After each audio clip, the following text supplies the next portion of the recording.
Bonjour, aujourd'hui je vais vous présenter quelques extraits d'un livre qui vient de paraître du maître zen américain Bernie Glassman, qui est également un activiste social, disons, qui œuvre d'ailleurs pour un bouddhisme engagé. Voilà. Donc c'est dans ce très beau livre, Le Cercle Infini, Méditation sur le Sutra du Cœur, aux éditions Synchroniques. Alors, un premier extrait.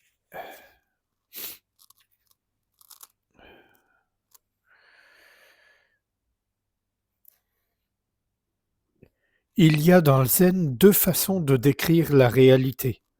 La première indique que fondamentalement, l'entière réalité est une, que tout est Bouddha.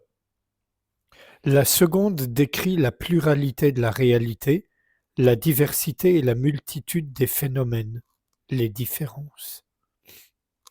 Ces deux sutras enseignent que ces deux façons de percevoir la réalité ne sont pas seulement valides, mais qu'elles sont essentiellement identiques.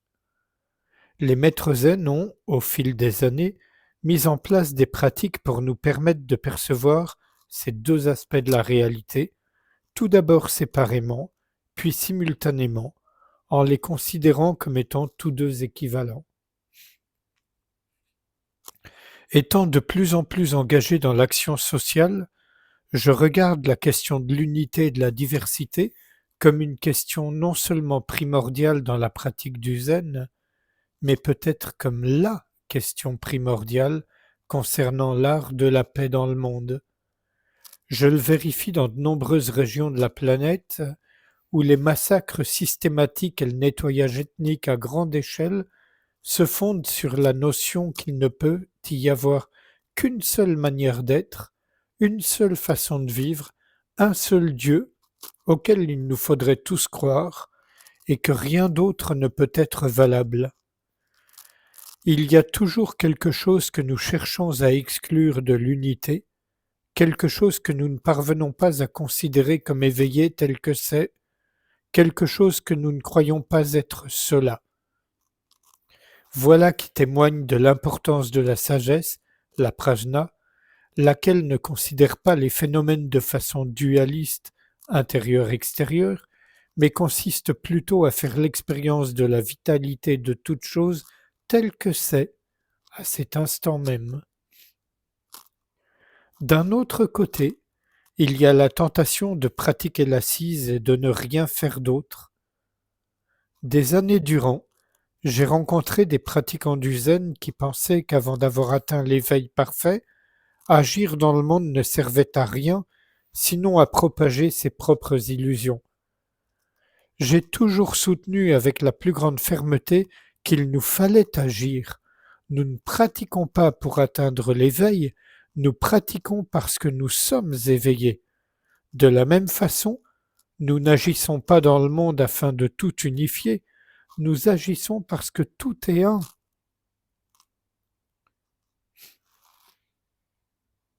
Premier petit extrait.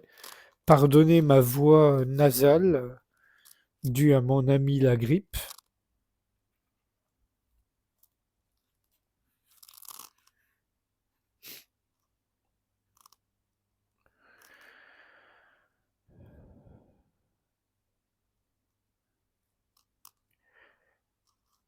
Il est parfois utile de considérer la perfection, la plénitude ou l'absolu en termes mathématiques, un ensemble dont rien n'est exclu. Prenons à nouveau le bol d'encens, donc qui était un exemple précédent. Est-ce qu'il manque quelque chose? On peut dire, eh bien oui, il devrait y avoir un couvercle, il manque le couvercle. Lorsque nous remarquons, pardonnez-moi, lorsque nous remarquons qu'il manque cet élément dont nous réclamons la présence, nous partons d'une notion qui est une image préconçue d'un bol d'encens. Cette merveilleuse petite histoire tirée du Sutra de Sarangama illustre bien ce point. Il était une fois un prince qui, dès son réveil, se regardait dans un miroir en s'exclamant: «Oh, quelle beauté!» Le prince était effectivement très beau, et il s'aimait beaucoup. Il se réveilla un jour et prit le miroir à l'envers. Comme le dos du miroir n'avait pas été poli, il ne put y voir son visage. Il commença soudain à paniquer. «J'ai perdu ma tête, elle a disparu!» Il devint complètement fou, sortit et se mit à courir dans la rue en poussant des hurlements. Il cherchait partout sa tête disparue. À la fin, des amis l'aperçurent, le rattrapèrent et lui dirent: «Ta tête est bien là, pourquoi cours-tu ainsi partout?» «Non, elle a disparu», insista le prince. Ils le ramenèrent au palais, mais ne parvinrent pas à le calmer. Comme à l'époque il n'y avait pas de camisole de force, ils l'attachèrent à un pilier. Le prince poussait de tels hurlements qu'ils durent aussi le bâillonner. Il se retrouva ainsi attaché, privé de parole, et se débattant pour essayer de se libérer et de partir à la recherche de sa pauvre tête. Quand il commença à se calmer, un de ses amis le frappa au visage. «Ma tête! Après tout, elle est bien là!» s'écria le prince. Sa joie fut telle qu'il mit plusieurs jours avant de recouvrer son état normal. Il racontait à tout le monde qu'il avait retrouvé sa tête. Quelle merveille! Elle était bien là.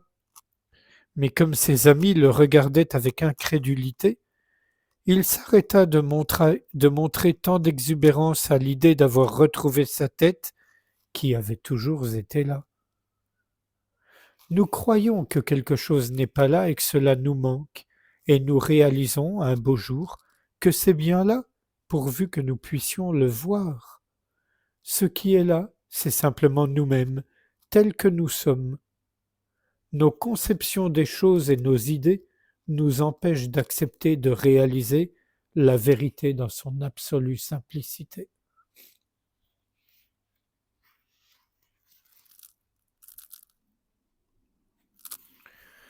Un autre extrait que je trouve intéressant, qui peut parler à beaucoup de gens, je crois. Certains pratiquants du zen imaginent que s'ils méditent assez longtemps, ils n'auront plus aucun problème. Il ne s'agit pas de supprimer les problèmes et la douleur, mais de savoir s'occuper de ceux-ci. Que ce soit avant ou après l'expérience de l'éveil, nous sommes intrinsèquement éveillés.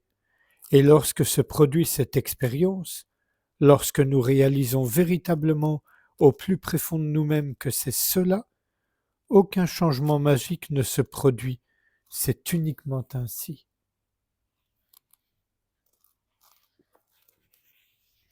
Et un dernier extrait sur le lâcher-prise du lâcher-prise.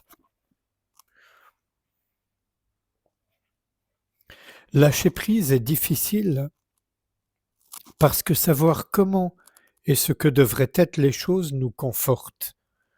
Nous craignons pourtant de lâcher ce confort, alors même que cette connaissance est la source de notre souffrance et que nous nous cognons sans arrêt la tête contre les murs. Revenons à sans obstacle, c'est-à-dire sans peur. La peur naît de l'obstacle de l'ignorance, laquelle à son tour naît de l'attachement à nos idées. Or nous lâchons prise de nos idées en devenant l'instant présent, ce qui n'est, hélas, pas si facile. Le point crucial n'est pas de se débarrasser de la connaissance, mais de l'idée que notre connaissance constitue la réalité. Regarder nos idées de façon éveillée, c'est les considérer comme des outils.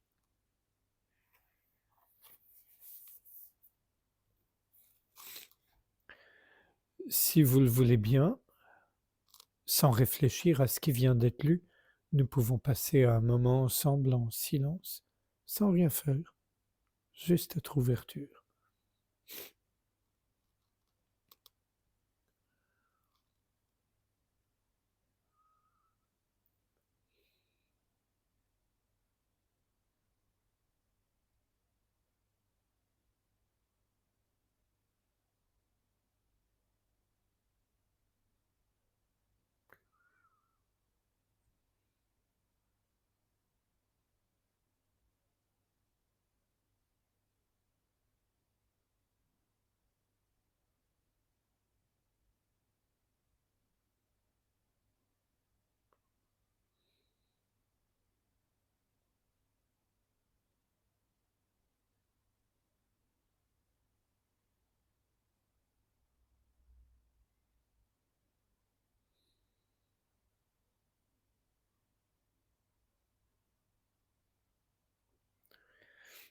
Merci, à bientôt.